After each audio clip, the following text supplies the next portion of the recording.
Pokemon games in recent years kinda sucked. Now when I say that, I don't mean these games haven't had anything good, but for every Pokemon release in the last 10 years, there has been something bad that has blown up the internet. Whether the main gimmick wasn't up to par with people's expectations, or the game just felt soulless, or it released looking like this. And the game that I personally heard the most complaints about was, without a doubt, Pokemon Sword and Shield. It's what I would have said before this garbage came out. Who okayed this? But I remember people playing Sword and Shield and going from loving it to hating it to loving it, and finally loving it to Toxel looks like it belongs in a Pokemon rip-off mobile game. This is the first Pokemon game I ever bought. I got it back in 2019, got stuck at the 5th gym because my team kinda sucked and never went back to it. This is the game that convinced me that I didn't like Pokemon.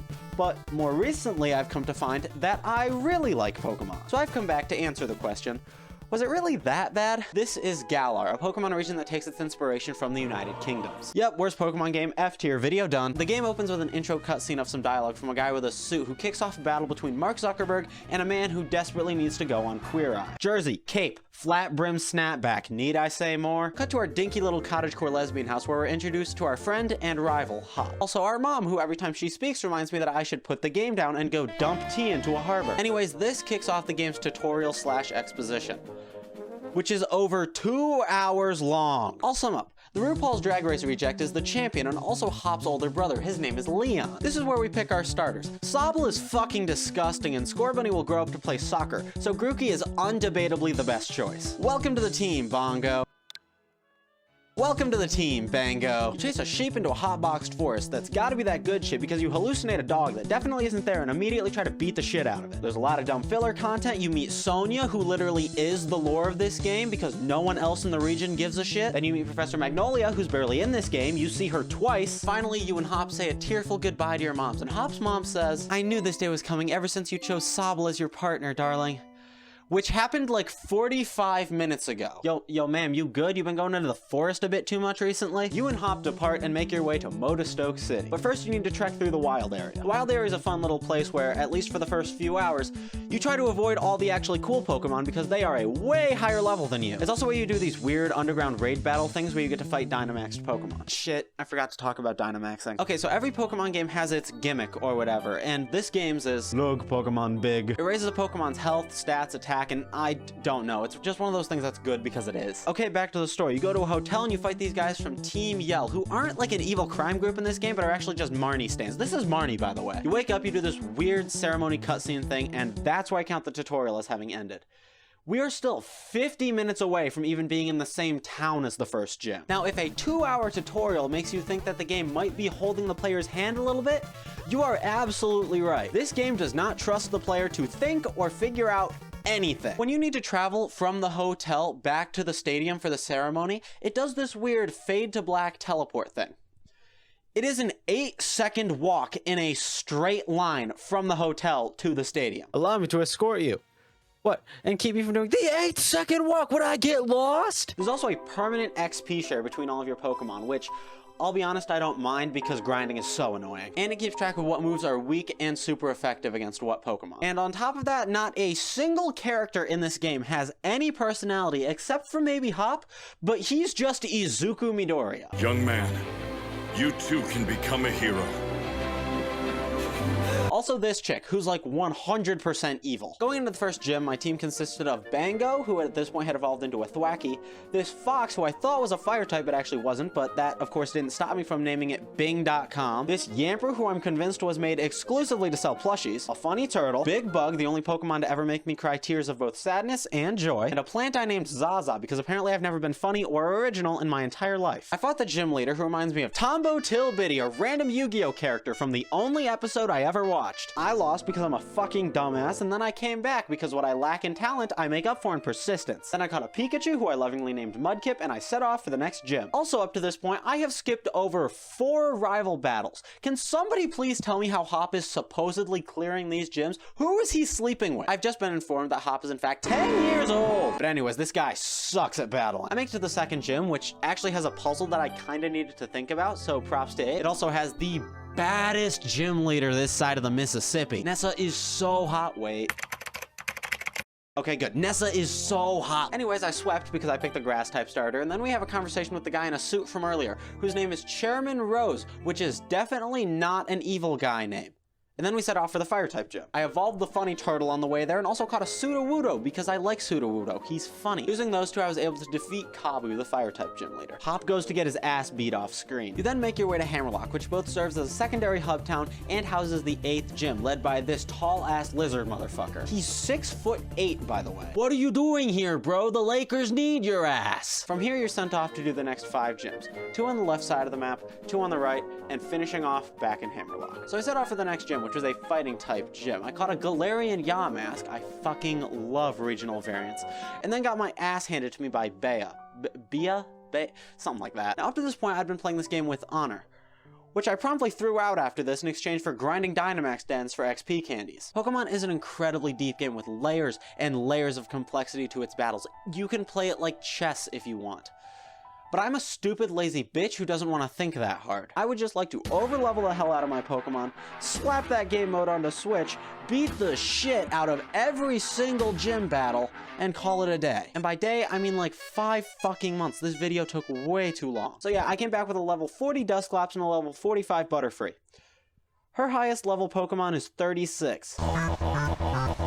Also, Bango evolved, which is cool and fun. I learned the next gym was a fairy-type gym, so I beefed the fuck out of this not Gloom, too. 18,000 XP. This chick tries to destroy a historical landmark. Oh yeah, I apparently found out that this is a dude. Am I the only one who thought that this was like a woman? Hi, Editor Sweets here. So, fun fact about me, I'm super dyslexic. For this entire video, I thought his name was Babe. His name is Beatty. That's a D. I've been flipping that letter for literally like 3 months. So, like, in the video, I'm going to call him Babe because I, honest to God, thought that's what his name was, and I thought it was weird as shit. His name is Beatty. But then it gets destroyed anyway, and there's 2 statues, and Lord, no one gives a shit. A sword and a shield? Pokemon? A sword and shield? Pokemon? A sword? And shield? Pokemon?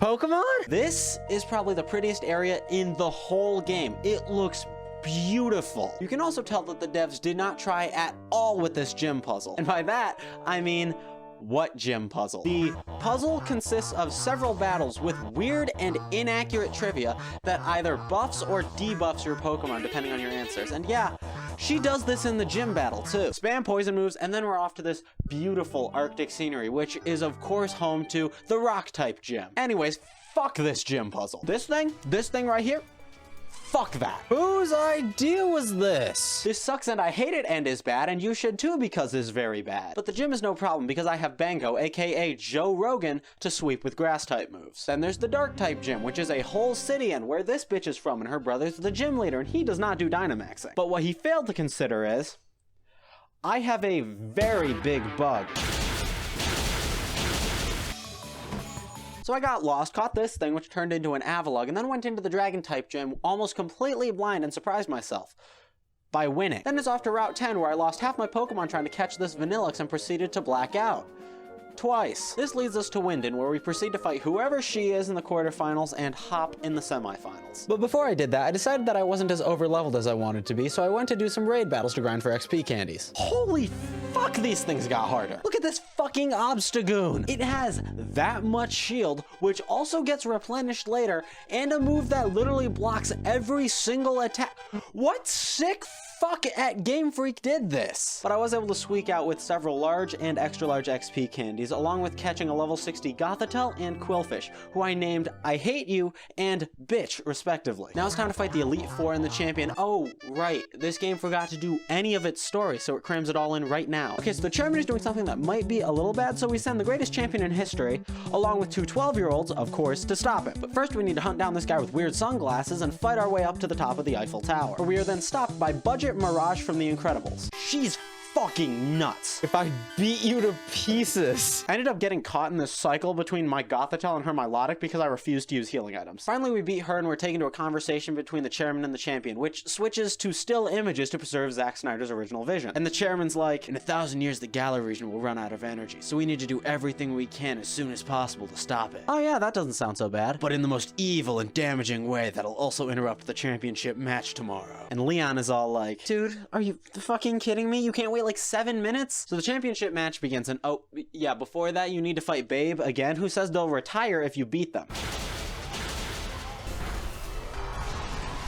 Which was sadly a lie. The championship is supposedly set up like a tournament between the gym leaders, so they threw Babe in there to give you a full Elite Four experience. So your first real fight is with Nessa, but she failed to consider that I have a very big bug, and also a grass type. Once you defeat her, you move on to Bea, but she failed to consider that I have a very big bug, and also a goth high schooler. Fuck, you have a fire type move? Why? And finally you fight Ryan, and his dragon types. Which is not good, because if you remember, I have one guy who's strong against dragon types, and his ace isn't even weak to it. So I was kind of sweating about this one. But I was able to pull out the dub, which brings us to the championship battle. Oh no, how could we have seen this coming? I planted a bomb under the stadium. A dirty bomb. He did put a bomb under the stadium. The chairman says he started an event known as the Darkest Day. You know, the fucking apocalypse. So we run back to our hometown and grab A sword and shield? Now we have to fight the chairman, who has a steel type team. I don't have anything to deal with steel types. I haven't caught a fire type in this entire run. So I grabbed that Quillfish from earlier, who has a single fighting type move, and hoped for the best. Oh shit, right, he's a bug type.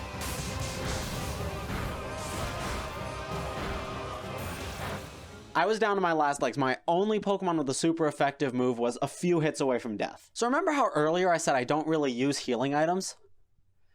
I just kind of hoard them. I have 21 Hyper Potions. Through mostly sheer brute force, I was able to beat the chairman and move on to Eternatus. Narratively, this Pokemon fucking sucks. I know I've skipped over like 90% of the story of this game, which I'll be honest, you're not missing much, but this guy is not mentioned or alluded to at any point. So in the slowest and most frustrating battle ever, Don't use Howl, it has 1 HP. No!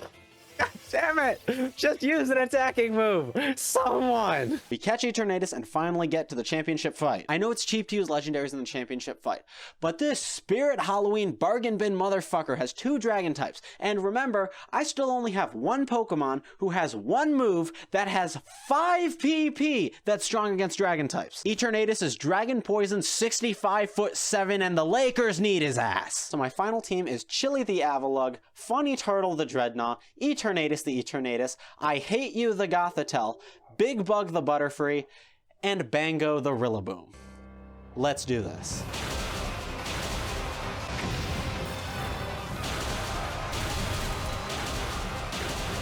Why the fuck do you have that?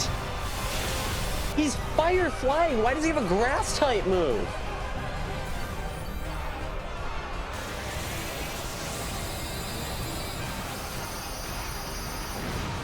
And just like that, after a long ass time of playing and 3.5 years of owning this game, I am finally the champion of the Galar region. So is the game really that bad? Yes and no. The biggest thing that hit me about this game is that it doesn't feel very special. There's not a ton about it that shows how it's unique. The region is meh, the characters are either made of cardboard or incredibly annoying. The rivalry between you and Hop feels incredibly forced, and when you end up becoming the champion, it's super unsatisfying narratively. You watch this kid say he's gonna become the champion, you see how he looks up to his older brother, only to say fuck you, crush his dreams directly, and somehow you're supposed to believe that's the good ending. There's also so much more I would have liked to seen explored in this game, like the regional variants. I love regional variants in Pokemon. It makes the world feel real to me. I specifically like when the aesthetic of a Pokemon matches a region, or when there's a notable reason for the change in that Pokemon. Alolan Executor grows grows tall because of the excess sunlight in the region, not Ponyta is a psychic type now because fuck you. I feel like the region and story had so much going for it, but it was either rushed or tossed aside. I don't think the game is terrible. It just isn't great. Thank you for watching. If you've made it this far and haven't done so yet, please subscribe and watch this video where I play another very interesting take on a Pokemon game.